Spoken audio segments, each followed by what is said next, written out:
Welcome to the Three Martini Lunch. Grab a stool next to Greg Corombos of Radio America and Jim Garrity of National Review. Three martinis coming up. Good, sort of, bad, and crazy martinis for conservatives today. Glad you're along for the ride on this Thursday.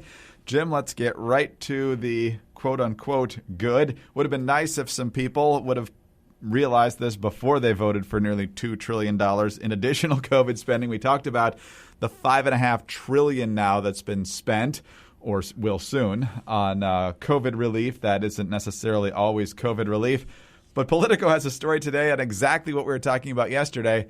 Man, if only some people had actually read the bill and realized how much we're spending here, and the fact that we've piled up an immense amount of debt, especially over the past 12 months. Not that we haven't been piling up a lot of debt long before that, but especially in the last 12 months. But Politico quotes a number of what they call centrist Democrats here, including independent Angus King, a senator from Maine who I can't ever remember voting with Republicans. But nonetheless, he says at some point, we've got to start paying for things, said King, who caucuses with the Democrats and is worried that higher interest rates could become an albatross on the economy.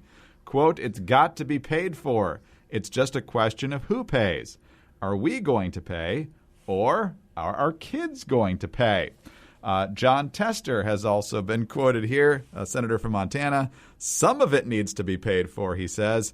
He suggests an all-of-the-above strategy for paying for an infrastructure package that includes spending cuts and raising new revenues. And one of the things they talk about, of course, is that Biden wants a massive infrastructure bill that is actually going to be more expensive than the COVID relief bill. And so a lot of folks are thinking, maybe we need some revenue changes here as well. And one of the things they're talking about, Jim, they won't touch the gas tax, but they do want to start taxing people by how many miles you drive, which means people who live in more rural areas or people who have bought houses further out from the city so they could afford it and have to commute are going to get absolutely socked by this. But my favorite quote here is from Congressman Kurt Schrader, Democrat, Oregon, who says, well, I assume it'll be paid for, when asked about the price tag for Biden's next plan. Quote, according to Democrat rules, the only thing we're at liberty to put on our children's credit card is COVID relief and climate change. So at least he's honest about what the Democrats are doing here. But we got an ocean of red ink, and it's probably only going to get worse. Yeah. And my first thought upon contemplating all of this, Greg, is the question, does anybody ever call Angus King an I know? Independent in name only?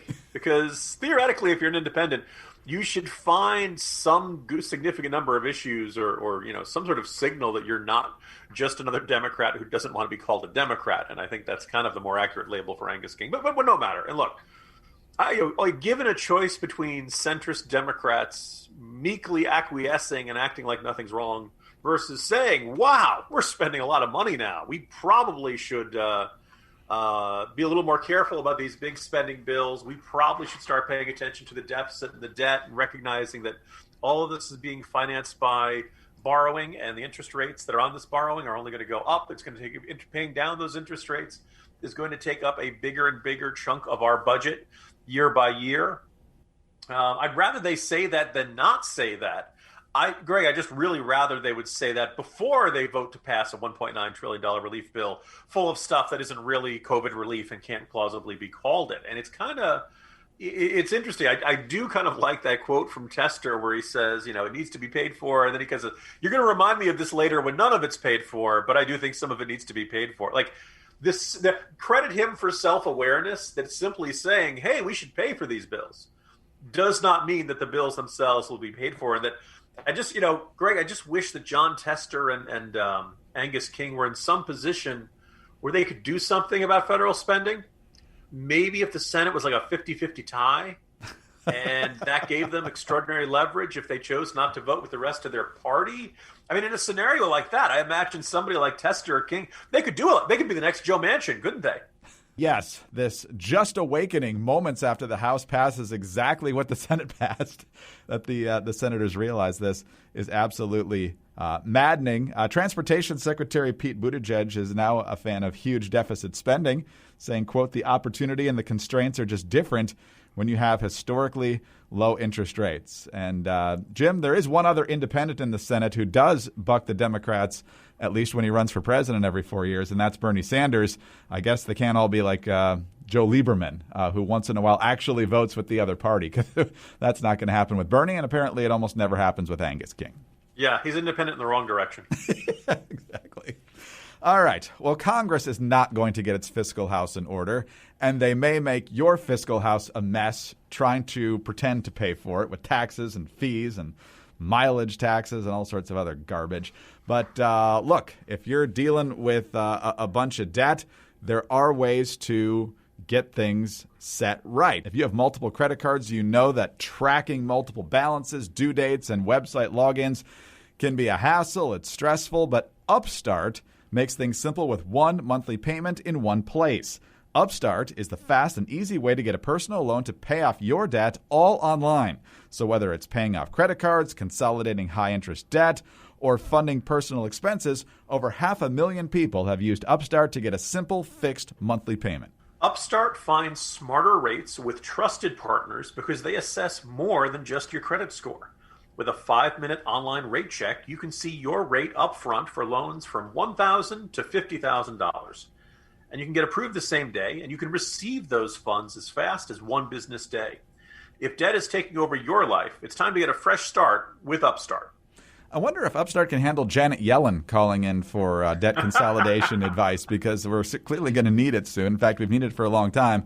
But you can find out how Upstart can lower your monthly payments today when you go to upstart.com/martini. That's upstart.com/martini. And don't forget to use our URL to let them know we sent you. Loan amounts will be determined based on your credit, income, and certain other information provided in your loan application. Once again, go to upstart.com/martini. All right, Jim, let's move to our bad martini now. And we are now up to 6. Yes, 6 accusers of New York Governor Andrew Cuomo. And the latest one is not only chilling in the details, but also bizarre in Cuomo's response. This is the Albany Times-Union. A female aide to Governor Cuomo alleges he aggressively groped her in a sexually charged manner after she had been summoned to the executive mansion late last year, according to a person with direct knowledge of the woman's claims. The staff member, whose identity is being withheld by the Times-Union, had been called to the mansion under the apparent pretext of having her assist the governor with a minor technical issue involving his mobile phone. They were alone in Cuomo's private residence on the second floor when he closed the door and allegedly reached under her blouse and began to fondle her, according to the source. The allegations by the female aide, who is the 6th woman to accuse Cuomo of inappropriate behavior, were first reported Tuesday by the Times-Union. And she actually got emotional finding out about the allegations of the first accuser, Lindsey Boylan, when she realized, oh my gosh, he's been doing this to other people. And so what is Cuomo's response? As I said yesterday, I've never done anything like this. The details of this report are gut-wrenching. I am not going to speak to the specifics of this or any other allegation given the ongoing review, but I am confident in the result of the Attorney General's report. So Cuomo's caught in this have to believe all women, but have to defend himself situation here. So he's basically stuck in the situation of these allegations are horrible. Whoever did this to this poor woman ought to be strung up. Wasn't me, though. Boy, I hope they catch that other governor that did all this. Darn that Ron DeSantis. So, Greg, my colleague Andy McCarthy has written with typical brilliance about this. There's a staff editorial on this coming up on National Review shortly. But let's just take a moment, just kind of go through the 6 accusers. The first was Lindsey Boylan, Cuomo's former aide, right? And she talked about both, verbal harassment and physical harassment, kissing her on the lips without warning and without, certainly not receptive, right? Second one was Charlotte Bennett, who was an executive assistant, health policy advisor in Cuomo's administration. The third one did not work for Andrew Cuomo. Anna Ruch, basically, she's the woman who's in that picture at the wedding, where Cuomo's hands are on the sides of her head, and you can just kind of look at that in her face. She does not look like she's warm and welcoming and great. She kind of looks like she's either cringing or kind of horrified, and Cuomo's looking straight at her in the photo, right? Anna Liss, who was a policy and operations aide from 2013 to 2015. She's the one who told the Wall Street Journal about him constantly asking about their dating lives. Would you date an older man? That kind of stuff. Also said he hugged her, kissed her on both cheeks, wrapped his arm around her lower back, and grabbed her waist, things like that. 5, Karen Hinton, who was his press aide way back when he was Secretary of Housing and Urban Development in the year 2000, who said he summoned her to a dimly lit hotel room and embraced her, and when she pulled away, he pulled her back towards his body and then finally relented. And now we have this 6th person who's an unidentified member of the governor's executive chamber staff, right? So these are 6 women, all of whom we know worked with him, right? This is not a Sweatnik situation. This is not a situation where Cuomo can plausibly say, I've never seen that woman before. I've never met that woman before. This woman's making it up. These are all circumstances in which it is not believable, plausible, and probably almost even verifiable that all of these women have been alone with the governor at one point or another. Secondly, as I went through all those descriptions, is that they're all describing very similar behavior. It's not like, one's describing one form of harassment, the other one's describing something that sounds like a completely different guy. It's a very consistent portrait of Cuomo from person to person. Now, everyone is entitled to due process, whether it's a crime or whether it's an accusation of inappropriate behavior. And this really should be investigated by a third party. I'm glad that it is. Let's also keep in mind, Cuomo believed that he should appoint the quote-unquote independent third party who is going to investigate him. You know what? If the accused person is appointing the person investigating, it's not an independent investigation. And the other thing, you and I have talked about this podcast on this podcast a couple of times. Like, one of the things that I think is fair to take into assessment is, what do we know about the person who's being accused of this? Yes, some people are completely different behind closed doors than they are in their public personas. But one of the great ironies here is that Andrew Cuomo's public persona, what we see of him when he's interacting with others in front of the cameras and stuff, is that he's impulsive, temperamental, sometimes goes into rages. The other lawmakers have described him calling them in the middle of the night and screaming at them. He's a bully. He's an egomaniac. As we saw in his book, Andrew Cuomo is not a towering mountain of self-awareness, right? He has no idea how he comes across to people. So it's one of those things where if you think of the evidence as being on scales, we keep piling more and more on one side, and the only evidence we have for Cuomo not doing these things is his insistence that he didn't do it. And then finally, one of the examples I just periodically think about, we've seen throughout the Me Too allegations and examples and scandals and all that stuff, the number of guys, often in powerful positions, who say, look, I had no idea. Oh, my goodness. I couldn't. In fact, that was the original spin that came from Harvey Weinstein, was this version of, look, I didn't know I was coming across the women who I was treating this way were not, didn't like what I was doing to them. Well, in the case of Anna Ruch, we have that photo. And you can't really plausibly say, oh, I thought she liked it, when we can see in that photo that she was extremely uncomfortable by this and just cringing and all that kind of stuff. So it's just all in all, to believe Andrew Cuomo, you have to believe that all 6 of these women, who've all worked for him and who all would probably have a great deal to lose professionally by making these accusations public, that they decided to make up these stories about them. And that I simply just don't find that a particularly plausible sequence of events. I would just kind of put to every New York Democrat that's been hesitant or offering kind of a halfway or mealy-mouth, look, we're up to 6 women. What more do you need to see? How many more do you start saying, okay, I don't believe that all these women are making this up and that this is all an organized smear campaign against our terrific governor? What do you got to see, New York Democrats? Because if it's a 7th woman, I would not be shocked if one of those came along at some point in the not-too-distant future. Well, there's a lot of Democrats saying he should resign, Jim. Republicans have suggested an impeachment resolution, but obviously Republicans don't have the power to really even turn on the lights in the New York State legislature. So if the Democrats don't bring one forward, all they can do is demand that he resign, which he's already said he's not going to do. So is it ever going to happen? Yeah, I'd really love for any New York Democrat who has called for the resignation but who's not willing to go forward with impeachment. So what is the difference there?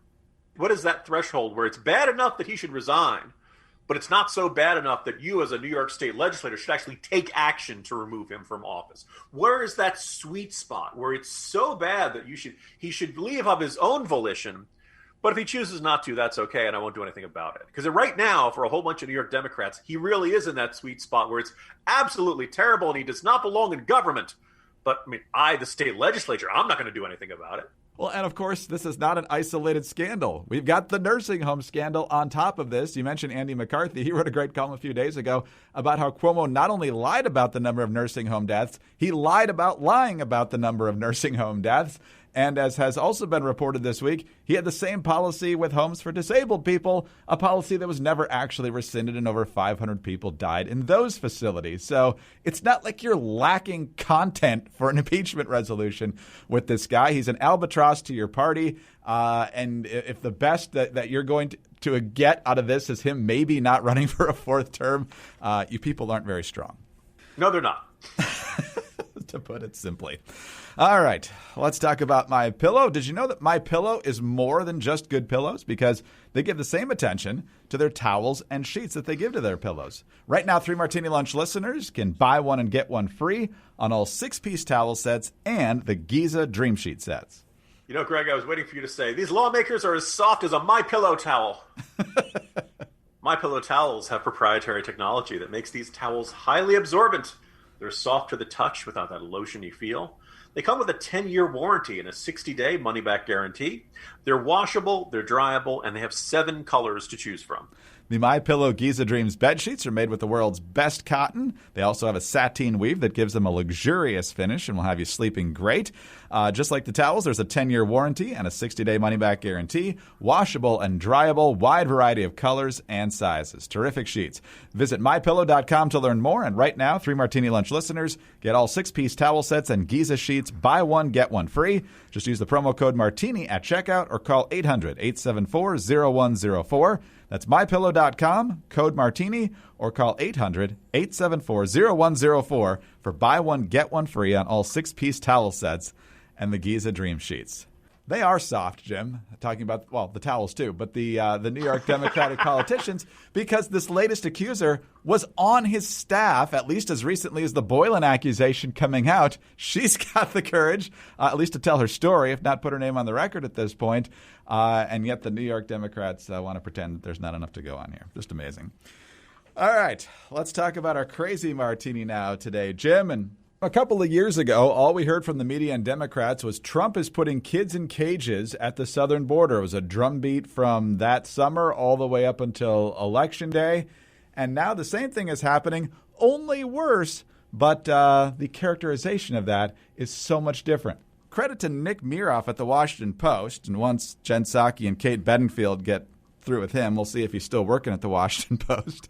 But he has a story that says the magnitude of the crisis facing President Biden at the U.S.-Mexico border came into clearer focus Wednesday as the new administration was holding record numbers of unaccompanied migrant teens and children in detention cells for far longer than legally allowed, and federal health officials fell further behind in their race to find space for them in shelters. More than 8,500 migrant teens and children who crossed the border without their parents are being housed in Department of Health and Human Services shelters as they wait to be placed with relatives or vetted sponsors. Nearly 3,500 more are stuck at Border Patrol stations waiting for beds in those shelters to open up, the highest figure ever, according to internal data reviewed by the Washington Post. Held in grim steel and concrete cells built for adults, these young people are spending an average of 107 hours awaiting transfer to an HHS-run shelter, well over the 72-hour legal limit the data shows. The largest number of unaccompanied minors held this way during the Trump administration was about 2,600 in June of 2019, according to congressional testimony and 2 former Customs and Border Protection officials who were involved in handling the crisis. The Border Patrol warehouse with chain-link holding pens that were decried as cages in 2018 have been closed for renovations, but the conditions in these stations are not much better. And it also points out that because of the huge influx of minors that they're holding, they've had to pretty much scrap their COVID mitigation strategies and cram people in anywhere they can find space. So, Jim, this is utterly predictable when you have a presidential candidate who says no deportations for the first 100 days. I can't imagine how people in rough situations in Latin America would see that as a sign of, come on in, we're not going to kick you out. And so you have all these people coming in. Somehow the Biden administration wasn't ready for this. And while there's some coverage, as we just read, there's not even a fraction of the apoplectic reaction we had a couple of years ago. So the Biden administration is totally dropping the ball here, and with few exceptions, so is the media. You know, Greg, as you're reading that, the first thing that strikes me is just what a messaging coup it was for critics of the Trump administration and pro-amnesty, pro-open borders, people who basically don't believe that there should be immigration enforcement in this country. But with the phrase "kids in cages," what a sheer maestro move that was. Because when you hear that, a lot of people probably picture like animal cages, like these for trapping animals or pet carriers or something like that, right? Now in this Washington Post article, we can say, oh, look, it was decried as cages, but it's a chain link holding pen. Oh, okay. It's not significant, but it's not like you're being kept in this like tiny little box.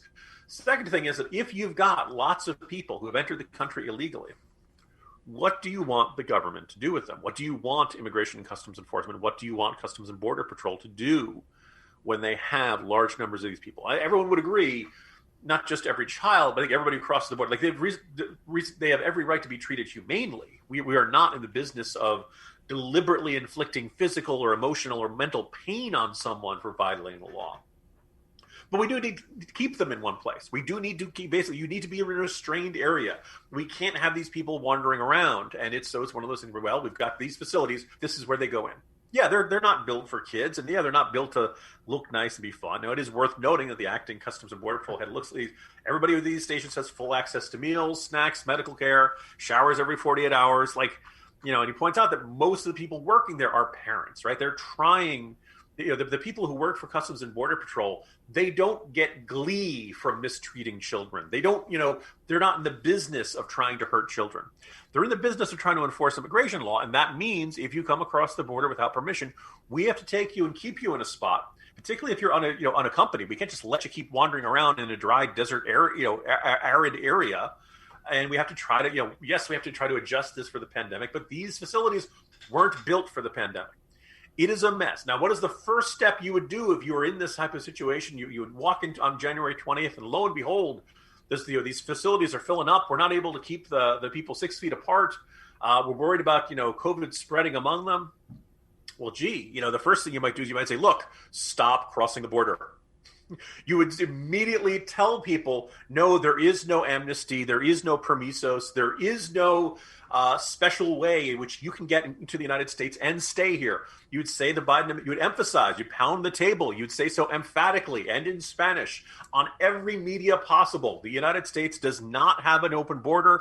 We have not rescinded our immigration laws. But to do that, you'd have to acknowledge that maybe the Trump administration had a point. You'd have to acknowledge that maybe the Trump administration wasn't this complete villain that was up to no good and was trying to hurt people and all that kind of stuff. You'd have to acknowledge, the Trump fans like to point out, the cages were built during the Obama years. That we've been dealing with the issue of what do you do with kids who are crossing the border for a long time. There's no way to do so without, if not putting kids, quote unquote, in cages, then putting them in cells, right? Some sort of place where they cannot leave, right? If you think of that as imprisonment, okay, but these folks did cross the border illegally.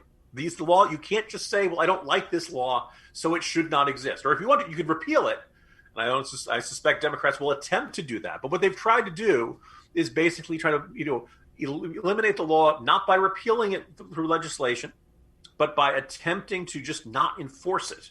And that's not the way things work in this country.